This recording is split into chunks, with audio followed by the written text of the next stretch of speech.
This car is a 2017 Chevy Malibu.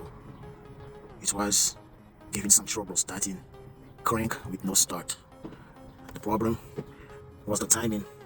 You see, the chain is very loose and the timing jumped. This mark right here should align with this green mark.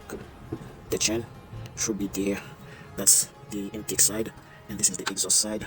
The same mark right here, and the chain with the green mark should be aligned to that point.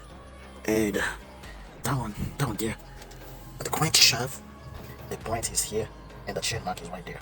Should be